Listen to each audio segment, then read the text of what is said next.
बिस्मिल्लाहिर्रहमानिर्रहीम। आज के सेशन पे बात करने से पहले आपको बता दूं कि जो लास्ट में वीडियो के हर रोज लास्ट में मैं कहता हूं कि देखेंगे अकॉर्डिंग टू सिचुएशन और ड्यूरिंग द सेशन देखेंगे। अगर कोई चीज हुई, कोई चलने वाली चीज लगती हुई तो उसके लेवल अपने प्रीमियम वाले ग्रुप में जरूर शेयर करेंगे। तो आजकल चूंकि हालात ठीक नहीं है, जंग दोबारा शुरू हो चुकी है, बाकी भी बहुत सी चीजें चल रही हैं, ईयर एंड क्लोज है, यानी कि फिजिकल ईयर जो एंड है उसका क्लोजिंग उसकी हो रही है। उसके बाद बाकी चीजें भी चल रही हैं, जियो पोलिटिकल चीजें भी ऐसी हैं। उसके बाद आप इंटरनल मामला देख लें पाकिस्तान के, और उसके बाद बाकी सब चीजों को देखें तो मेरे ख्याल से ड्यूरिंग द सेशन देखना चाहिए कौन सी चीज जिसमें वॉल्यूम आ रहे हैं, किसके टेक्निकल ठीक है, दोनों चीजें देख के फिर उसमें अगर कूदा जाए तो ज्यादा बेहतर रहेगा। इसी चीज को मद्देनजर रखते हुए BIFO के आज सुबह सिग्नल दिए थे, जब 136 पे ये मूव कर रहा था तो बोला था करंट प्राइस जो है इसकी यही इसका सपोर्ट लेवल है, और रेजिस्टेंस लेवल दिया था 144 का। अल्हम्दुलिल्लाह 143 पे ये कैप हुआ, सुबह 144 भी कर जाएगा। इसके अलावा भी एक दो सिग्नल दिए हैं जो कि इंशाल्लाह एक दो दिन में अपने टारगेट जो हैं, जो अपने रेजिस्टेंस लेवल हैं, वो अचीव करेंगे। तो आजकल जैसी सिचुएशन चल रही है, मेरे ख्याल से ड्यूरिंग द सेशन देखा करें कोई चीज आपको अच्छी लगे जो कि पता हो कि चलनी है या कुछ आपको प्रॉफिट दे जाएगी तो फिर उसमें कूदें, अदरवाइज बहुत मुहतात हो के थोड़ा सा चल लें, ये थोड़ा सा टाइम निकाल लें।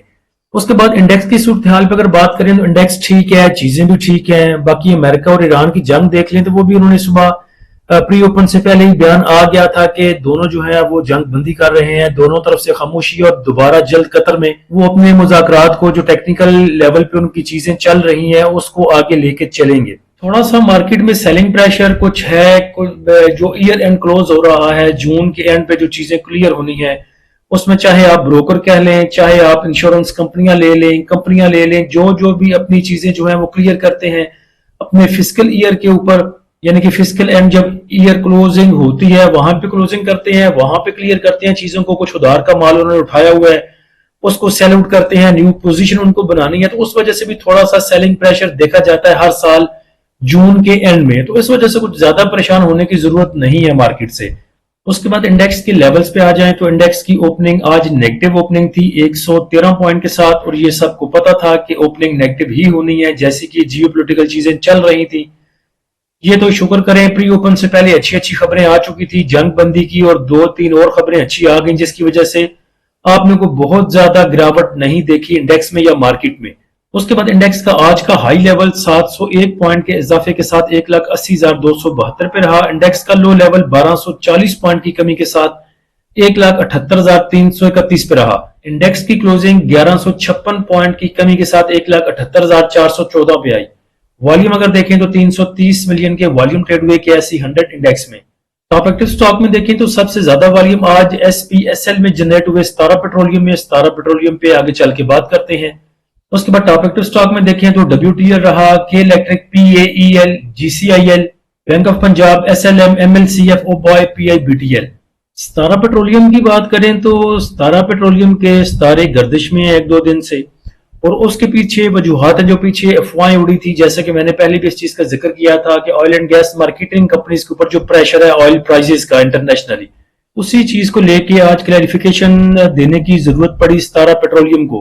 प्राइस डिफरेंशियल क्लेम को लेके सतारा पेट्रोलियम ने वजाहत किया कि हम कोई ऑयल एंड गैस मार्केटिंग कंपनियां नहीं है कि जो हम बाहर से इंपोर्ट करेंगी पेट्रोल या किसी रिफाइनरी से खरीदेंगी, उसके बाद अगर गवर्नमेंट हमें कहती है कि आप सस्ते दामों में दें, उसके बदले में ये जो PDCs हैं इसको क्लियर करना पड़ता है, गवर्नमेंट से वाजिबात लेने पड़ते हैं, या फिर पड़ती आपको कॉस्ट कोई और है, देते आप किसी और कॉस्ट में, उसके बाद आप गवर्नमेंट से क्लेम करते हैं। तो इन चीजों से हमारा कोई लेना देना नहीं है, हम सिर्फ डीलर हैं और पेट्रोल पंप्स की चेन है हमारी पाकिस्तान में, हम सिर्फ पेट्रोल सेल करते हैं, हमारा कुछ लेना देना नहीं है पेट्रोल की इंपोर्ट से या रिफाइनरी के कुछ लेने देने से या गवर्नमेंट के क्लेम करने से। तो इस नोटिफिकेशन के बाद सतारा पेट्रोलियम में कोई एक रुपए के लगभग की मूव देखी गई अपसाइड पे। उसके बाद एच कार की भी आज बोर्ड मीटिंग थी, तो हमें तो बड़ी उम्मीद थी कि इस मीटिंग में कहीं ये अनाउंस ना कर दिया जाए कि डी लिस्ट होने जा रहा है एच कार, क्योंकि दबी दबी आवाजें बहुत देर से आ रही हैं कि डी लिस्ट होने वाला है एच कार। लेकिन आज उन अफवाहों ने दम तोड़ा और कोई भी ऐसी चीज मीटिंग में बाहर नहीं आई। बस उन्होंने जो पीछे डिविडेंड दिया था उसकी अप्रूवल के रिलेटेड थोड़ी सी चीजें थी, और उसके अलावा कुछ उनकी अप्रूवल्स थी। यकीन माने मैं भी सोच के बैठा हुआ था कि एच कार को 800 पे जाके सेल करूंगा, उसके बाद मार्केट समरी को देखें तो एडवांस कंपनियां 151 रही, डिक्लाइनर 320 रही, अनचेंज 92 रही। नंबर ऑफ ट्रेड की बात करें तो 4,62,000 रही, वैल्यू रही 43 अरब और 94 करोड़ की, वॉल्यूम 869 मिलियन के ट्रेड हुए। सेक्टर वाइज पोजीशन देखें तो टेक्सटाइल ने सबसे ज्यादा पॉइंट ऐड किए, investment banks, real estate, engineering. Negative side पे देखें तो कमर्शियल बैंक्स ने सबसे ज्यादा पॉइंट लूज किए। उसके बाद ऑयल एंड गैस, एक्सप्लोरेशन कंपनियां, fertiliser, power generation, cement sector. Top point contributor कंपनियां देखें तो आईएलपी ने सबसे ज्यादा पॉइंट ऐड किए, उसके बाद एंग्रो रहा, उसके बाद कुहाड़ सीमेंट रहा, डीसीआर, आईएसएल। नेगेटिव साइड पे देखें तो एफएफसी ने सबसे ज्यादा पॉइंट लूज किए, उसके बाद हपको ने, ओजीडीसी, बीएएफएल, लक, पीपीएल, एचबीएल, एफसीसीएल। आज के सेशन का फीपीलीपी देखें तो बैंक्स ने सेलिंग की है तकरीबन 5.5 मिलियन की, ब्रोकर की बाइंग है तकरीबन 2 मिलियन की, कंपनीज की बाइंग है 5.5 मिलियन की, फॉरेन कॉर्पोरेट्स ने सेल किया 3.25 मिलियन का, इंडिविजुअल्स की बाइंग है 4.25 मिलियन की। इंश्योरेंस कंपनियों की सेलिंग है तकरीबन 5.11 मिलियन की, म्यूचुअल फंड ने सेल किया तकरीबन $1.5 बिलियन का। उसके बाद एमपीएफसी की सेलिंग है 0.02 मिलियन की। अदर ऑर्गेनाइजेशन ने बाय किया $2.5 मिलियन का। ओवरसीज पाकिस्तानी की बाइंग है 1.13 मिलियन डॉलर की। इंश्योरेंस कंपनियों की बाइंग है डेट मार्केट में और सेल किया है यहाँ पे म्यूचुअल फंड ने।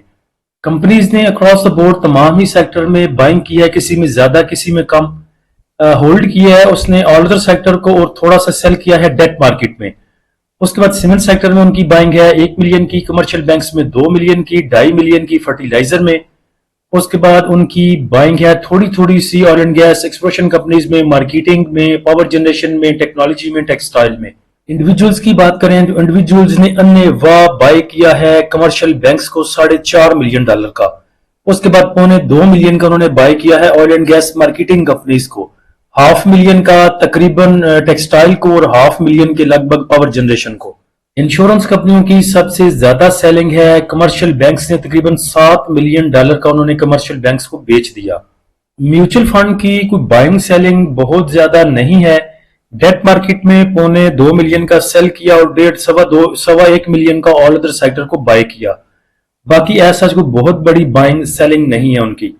केएससी 100 इंडेक्स की अगर बात करें तो केएससी 100 इंडेक्स को जो रिजेक्शन मिली है, जो रेजिस्टेंस उसने ली है, वो बुलिंजर बैंड के अपर बैंड से तकरीबन 3 दफा उसी रेजिस्टेंस को रिटेस्ट करता रहा है। अब अगर नेक्स्ट अगर देखें तो जो सपोर्ट लेवल है केएससी 100 इंडेक्स के पास वो 1,78,200 के पास। दूसरी सपोर्ट इंडेक्स के पास 1,77,400, 1,77,600 के आसपास, और तीसरी सपोर्ट 1,76,700।